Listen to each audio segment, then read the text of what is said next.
শ্রীমদ্ ভগবদ্গীতার 17 নম্বর অধ্যায় শ্রদ্ধাত্রয় বিভাগ যোগ। শ্রদ্ধাত্রয় মানে আমাদের 3 রকম অবস্থা হয়। এক হয় শতগুণী, 2 রজ, 3 তমগুণী অবস্থা। আসলে এই জীবনচক্রে প্রথম ভাগে থাকে শতগুণী অবস্থা, মানে নির্বিকার হয়ে কর্ম করা, রাগ কাম না হয়ে কর্ম করা। তারপরে আস্তে আস্তে জন্মান্তরের পর বিকার বাড়তে থাকে, তখন হয় রজগুণী অবস্থা। তারপর এখন হচ্ছে কলির শেষে হলো তমগুণী অবস্থা। এই 3 অবস্থা অনুসারে মানুষ সম্মান শ্রদ্ধা পেয়ে থাকে, তাই শ্রদ্ধাত্রয় বলে।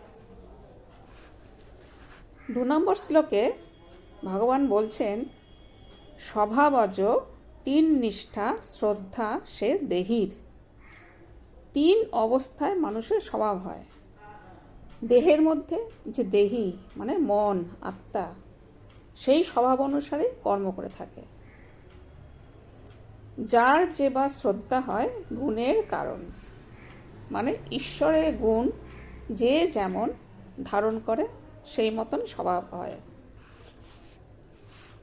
26 নম্বর শ্লোকে বলছে, সৎ সে শব্দের অর্থ ব্রহ্ম ব্রহ্মপর।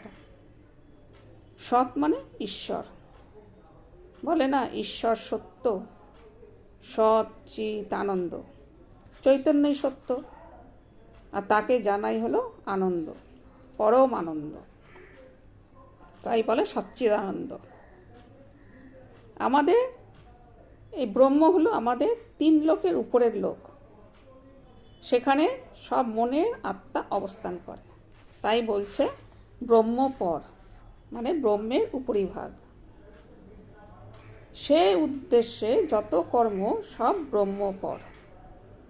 এই যত কর্ম আমরা করি সেখানে রেকর্ড, আমাদের কর্মের যে রেকর্ড থাকে, সেই রেকর্ড থেকে আমরা শরীরের যন্ত্র দ্বারা কর্ম করে থাকি।